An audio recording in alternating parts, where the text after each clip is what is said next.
नमस्कार दोस्तों, आप सबों का स्वागत है आज के इस वीडियो में। तो आज बहुत ही महत्वपूर्ण टॉपिक मैं आप सबों के सामने लेकर आया हूं। तो चलिए शुरू करते हैं बिना किसी देरी के। क्या आप जानते हैं कि हड़प्पा सभ्यता के जो लोग हैं वो मिट्टी के बर्तनों का किस तरह से उपयोग किया करते थे। उनके द्वारा बनाए गए बर्तन सिर्फ रोज़मर्रा की ज़रूरतों के लिए नहीं थे, बल्कि इनके डिज़ाइन और शिल्पकला हमें उस समय की उन्नत संस्कृति और कला का अद्भुत प्रमाण देते थे। हड़प्पा सभ्यता से जो प्राप्त मिट्टी के जो बर्तन हैं उनका अध्ययन हमें उस समय की कला, शिल्पकला और दैनिक जीवन के बारे में गहराई से समझने में मदद करती है। ये जो बर्तन हम सबों को उत्खनन के माध्यम से प्राप्त हुए हैं वे विभिन्न प्रकार के थे और इन्हें रोजमर्रा के उपयोग के साथ साथ धार्मिक और सांस्कृतिक समारोह के लिए भी बनाया गया था। अभी हम लोग जो भी देखने वाले हैं, जो भी वहाँ से उत्खनन से प्राप्त मिट्टी के जो बर्तन हैं उनके बारे में हम लोग निम्न तरीके से समझने का प्रयास करेंगे। पॉइंट बाय पॉइंट उसका प्रयोग किस तरह से होता था उसके बारे में हम लोग समझेंगे। तो सबसे पहले हम लोग देखेंगे घड़ों के बारे में, जिसको हम लोग अंग्रेजी में जार कहते हैं, घड़े। तो इसका प्रयोग क्या था? तो ये जो जार थे ये बड़े बड़े आकार के बर्तन जो अनाज, पानी या अन्य तरल पदार्थों को संग्रहित करने के लिए इसका इस्तेमाल किया जाता था। इन्हें रोजमर्रा के घरेलू उपयोग के लिए बनाया गया था। अगर हम इसकी विशेषता की बात करें तो ये घड़े जो हैं उसकी सतह पर काले रंग की चित्रकारी की जाती थी। ये चित्र अक्सर ज्यामितीय डिजाइन और पशुओं की आकृतियों से सजाया जाता था। अगर हम लोग मिट्टी की गुणवत्ता की अगर बात करें तो उनकी जो गुणवत्ता जो है बर्तन का अक्सर मजबूत और टिकाऊ होता था, क्योंकि उन्हें उच्च तापमान पर भट्टियों में पकाया जाता था। यह था घड़े के बारे में। अब हम लोग देखेंगे मिट्टी के कटोरियों के बारे में कि किस तरह का था और उसका प्रयोग क्या था। तो अगर बात करें कटोरियों का जो उपयोग है तो उसका उपयोग खाने पीने की वस्तुएं परोसने के लिए और खाने पीने का जो वस्तु है उसको रखने के लिए उसका इस्तेमाल किया जाता था। ये जो है वो छोटे और बड़े आकार में उपलब्ध होती थी। अगर हम लोग विशेषता की बात करें कटोरियों की तो इनमें कुछ कटोरियों पर सरल डिजाइन होते थे, ठीक है, जबकि कुछ कटोरियों पर लाल रंग के, काले रंग के जटिल चित्रकारी भी की जाती थी और इन कटोरियों पर पौधे, पशु और पक्षियों की आकृतियां भी देखी जाती थी। चलिए अब हम लोग देखेंगे थालियों के बारे में, प्लेट्स। तो उसका उपयोग की बात करें तो थालियों का जो उपयोग है वो भोजन परोसने के लिए किया जाता था। ये सामान्यतः सपाट होते थे और गोल आकार के होते थे। अगर इसकी विशेषता की बात करें तो थालियों पर जो भी थालियां प्राप्त हुई हैं उस पर ज्यामितीय डिजाइन और सीमाओं पर सुंदर चित्रकारी को भी देखा गया है।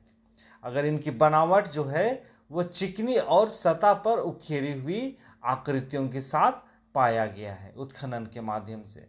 चलिए अगले जो मिट्टी का जो वस्तु है वो है आपका मटका, जिसको पोट्स कहते हैं। तो इसका जो उपयोग है मुख्य रूप से पानी रखने के लिए और अन्य तरल पदार्थों को रखने के लिए इसका उपयोग किया जाता था। अगर विशेषता की बात करते हैं तो मटकों में बड़ा पेट, मटका का जो होता था वो बड़ा पेट होता था और पतला गर्दन होता था, जिससे इनका उपयोग पानी को ठंडा रखने के लिए किया जाता था।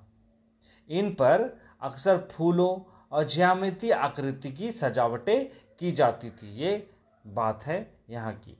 तो अब हम लोग देखेंगे सुराही के बारे में, ठीक है। तो सुराही जो है उसका आकार की बात करेंगे तो सुराही के जो आकार है उनके बर्तन पानी रखने और ढालने के लिए किए जाते थे। इनका आकार पतला होता था और लंबा होता था। अगर विशेषता देखेंगे तो सुराही पर भी काले और लाल रंग की चित्रकारी की जाती थी।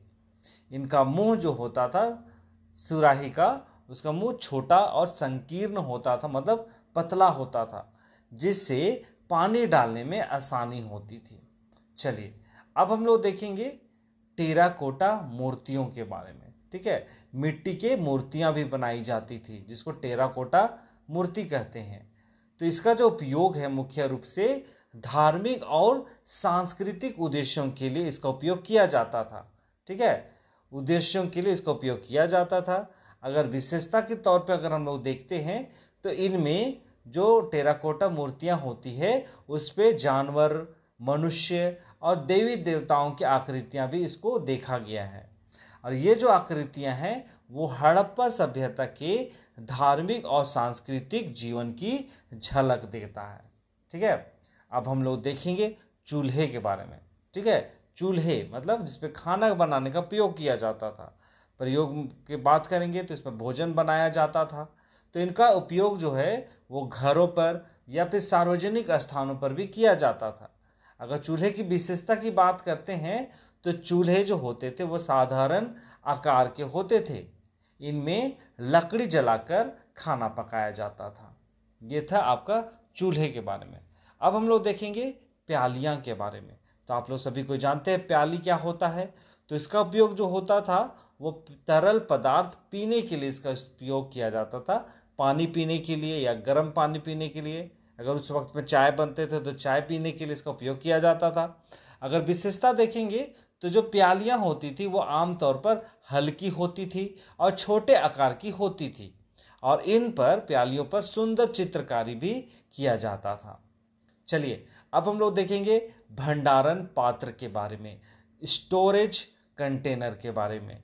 तो इसका उपयोग कंटेनर से समझ में आ गया कि इसका उपयोग जो होता था वो बड़े मिट्टी के बर्तन होते थे जिसपे अनाज, तेल, अन्य वस्तुओं को संग्रहित करने के लिए इसका उपयोग किया जाता था। स्टोरेज कंटेनर से ही हम लोगों को समझ में आता है।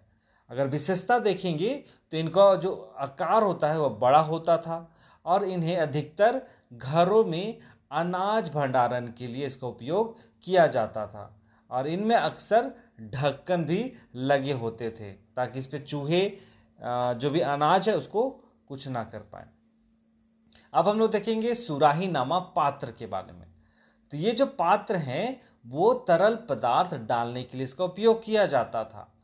इनके जो मुंह हैं वो एक छोटा नुकीली छेद के समान होता था।